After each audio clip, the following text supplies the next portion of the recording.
ओम शांति। आज 12 जून 2026 के प्यारे बाप दादा के अनमोल मधुर वाक्य हैं। आज की मुरली के सार में विदेही बाबा ने सेंसिबल बच्चों की पहचान बताई कि बच्चे सदा यह नशा रहे, हम आत्मा अविनाशी हैं।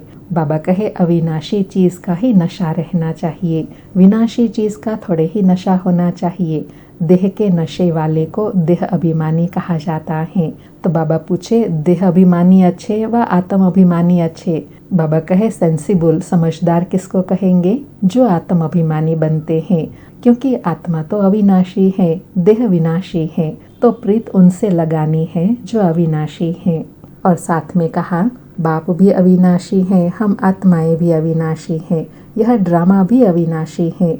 फिर और आत्मिक स्थिति के लिए कहा कि बाप तुमको अच्छी रीति समझाते हैं और कहते हैं मैं एक ही बार आता हूँ, मैं सदैव देही अभिमानी हूँ, मैं पुनर्जन्म में नहीं आता हूँ, इसलिए मेरी महिमा ही न्यारी है। मुझे कहते ही है परम पिता परमात्मा। बाबा कहे अभी तुम्हारी बुद्धि में आता है कि परम पिता परमात्मा विचित्र विदेही निराकार हैं। उनका न सूक्ष्म न स्थूल शरीर है, इसलिए उनकी महिमा ही गाई जाती है। जन्म मरण से न्यारा, दुख हरता सुख करता पतित पावन। फिर घर की स्मृति दिलाते कहा कि ऊंच ते ऊंच मूल वतन है, उस तबक्के में रहने वाला है परमपिता परमात्मा। सेकंड तबक्के में सूक्ष्म शरीर वाले हैं, थर्ड तबक्के में स्थूल शरीरधारी हैं। तो बाबा कहे इन समझाने से मूंझना नहीं है, यह बातें सिवाय परमपिता परमात्मा के कोई समझा नहीं सकता। बाबा कहे ऊपर परम धाम में सृष्टि है आत्माओं की, उसको कहा जाता है निराकारी दुनिया। हम आत्माओं की दुनिया इन कॉर्पोरियल वर्ल्ड हैं, फिर हम आत्माएं कॉर्पोरियल वर्ल्ड साकारी दुनिया में आती हैं। परम धाम में आत्माएं हैं, यहाँ जीवात्माएं हैं। बाबा कहे यह बुद्धि में रहना चाहिए कि हम आत्मा निराकार निराकारी देश के रहने वाले हैं, निराकार पिता की संतान हैं। और मनन चिंतन करने के लिए कहा कि तुम बच्चों को इन ज्ञान की बातों का दिल में हमेशा चिंतन करना है। जो ज्ञान मिला है वह अपने दिल से लगाने के लिए मेहनत करनी है, अर्थात उसको समझने और धारण करने में मेहनत करनी है। उसके लिए बाबा कहे पहले पहले तो निश्चय करो कि हम आत्मा बाप के साथ रहने वाले हैं, हम उनके बच्चे हैं, तो ज़रूर उनके वर्षे के अधिकारी बनेंगे। फिर कहा कि इस मनुष्य सृष्टि रूपी झाड़ की नॉलेज कोई को नहीं है। मनुष्य ने तो कल्प की आयु ही बहुत बड़ी लिख दी है।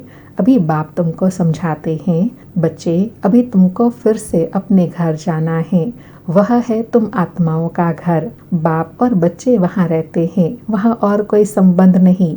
और साथ में स्पष्ट किया कि ब्रह्म महातत्व बहुत बड़ा है, बेअंत है। हम आत्माएं बहुत थोड़ी जगह में रहती हैं परम धाम में।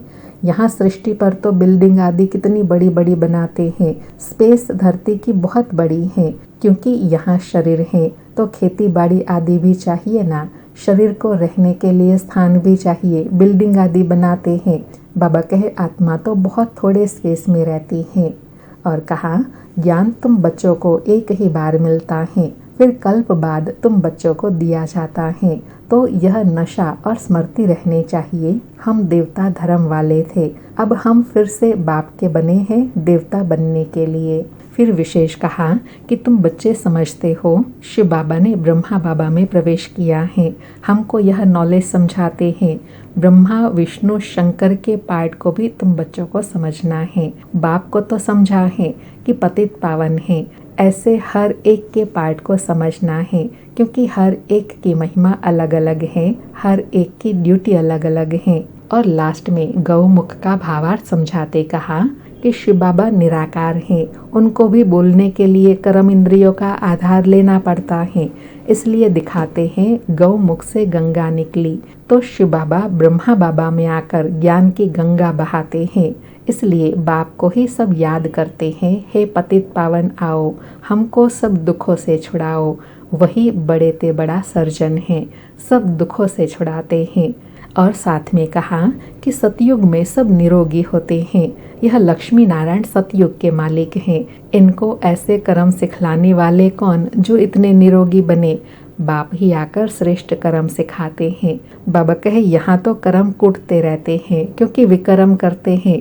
सतयुग में ऐसे नहीं कहेंगे कि इसने ऐसे कर्म किए हैं, क्योंकि बाबा कहे वहाँ कोई विकर्म होता ही नहीं, वहाँ दुख रोग होता ही नहीं, यहाँ तो एक दो को दुख ही देते हैं। सतयुग त्रेता में दुख की बात होती ही नहीं, जो कहा जाए कि यह कर्मों का भोग है। अभी ही बाप आकर कर्म अकर्म विकर्म का अर्थ समझाते हैं। सुनते हैं प्यारे बाप दादा के अनमोल मधुर महावाक्य। आज बाबा विशेष टाइटल देते कहे, मीठे सेंसिबल बच्चे सदा याद रखो कि हम अविनाशी आत्मा हैं। हमें अब बाप के साथ पहले तबक्के अर्थात फर्स्ट फ्लोर में जाना है।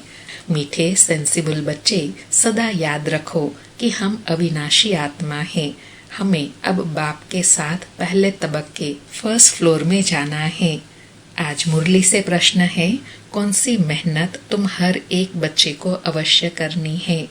कौन सी मेहनत तुम हर एक बच्चे को अवश्य करनी है? उत्तर में कहा, बाबा जो तुम्हें इतनी नॉलेज देते हैं उसे अपने दिल से लगाते रहो, अंदर ही अंदर उसको मनन कर हजम करो, जिससे शक्ति मिलेंगी। यह मेहनत अवश्य हर एक को करनी चाहिए। जो ऐसी गुप्त मेहनत करते हैं वह सदा हर्षित रहते हैं।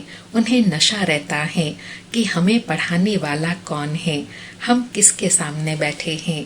बाबा कहे जो अच्छे पुरुषार्थी बच्चे हैं उनके दिल में यह बात सदा स्मृति में रहेंगी, नशा रहेगा कि हमें पढ़ाने वाला कौन है, हम किन के सामने बैठे हैं। सारी मुरली से धारणा के लिए सार है। पहला पॉइंट, अभी से ही बाप की श्रीमत पर ऐसे श्रेष्ठ कर्म करने हैं जो फिर कभी कर्म कूटने ना पड़े, अर्थात कर्मों की सजाएं न खानी पड़े। दूसरा पॉइंट, किसी भी विनाशी चीज का नशा नहीं रखना है। यह देह भी विनाशी है, इसका भी नशा नहीं रखना है, सेंसिबल बनना है। बाबा ने आज की मुरली में सेंसिबल का भावार्थ बताया ना। किसको कहेंगे सेंसिबल? जो आत्म अभिमानी स्थिति में रहते हैं। आज बाबा का वरदान है, इस पुरानी दुनिया को विदेश समझ, इससे उपराम रहने वाले स्वदेशी भव। इस पुरानी दुनिया को विदेश समझ, इससे उपराम रहने वाले स्वदेशी भव। स्पष्टीकरण है, जैसे कई लोग विदेश की चीजों को टच भी नहीं करते, अर्थात जो स्वदेशी हैं समझते हैं अपने देश की चीज का प्रयोग करें, ऐसे आप लोगों के लिए यह पुरानी दुनिया ही विदेश है। इससे उपराम रहो, अर्थात पुरानी दुनिया की जो चीजें हैं, स्वभाव संस्कार, उनकी तरफ जरा भी आकर्षित न हो। स्वदेशी बनो, अर्थात आत्मिक स्वरूप में अपने ऊंचे देश परम धाम और इस ईश्वरीय परिवार के हिसाब से मधुबन देश के निवासी समझ इसके नशे में रहो। आज बाबा ने स्वदेशी का भावार्थ स्पष्ट किया कि स्वदेशी किसको कहेंगे?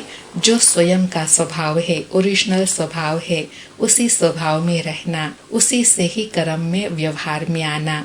और जो विदेशी चीजें हैं, अर्थात पुरानी दुनिया के जो स्वभाव है, संस्कार है, शरीर है, उनकी तरफ आकर्षण न हो, उनको कहेंगे स्वदेशी, जिनको सदा स्मृति रहे कि हम आत्मा परम धाम की रहने वाली हैं। आज का स्लोगन है, जमेलों में फंसने के बजाय सदा मिलन मेले में रहो। जमेलों में फंसने के बजाय सदा मिलन मेले में रहो। आज के अव्यक्त इशारे हैं, सदा हर्षित रहने के लिए अपनी नेचर को सरल बनाओ, सहनशील बनो। आज हर्षित रहने के लिए कहा कि होली हंस की विशेषता सरल चित, सरल वाणी, सरल वृत्ति, सरल दृष्टि। बाप दादा को सबसे प्रिय, सबसे समीप, साफ दिल वाले प्यारे हैं। साफ दिल सदा बाप दादा के दिल तक तनशीन। सर्वश्रेष्ठ संकल्प पूर्ण होने के कारण वृत्ति में, दृष्टि में, बोल में, संबंध संपर्क में सरल और स्पष्ट एक समान दिखाई देते हैं। पिछले 10 दिनों में बाबा ने हर्षित रहने के लिए कहा। अब 2 दिन से बाबा सरल चित्त बनने के लिए कहते हैं कि सरल उनको कहा जाएगा जिनका चित्त, जिनकी वाणी, जिनकी वृत्ति, जिनकी दृष्टि सरल है। और सरल अर्थात गुण और विशेषताओं को देखने वाले साफ दिल।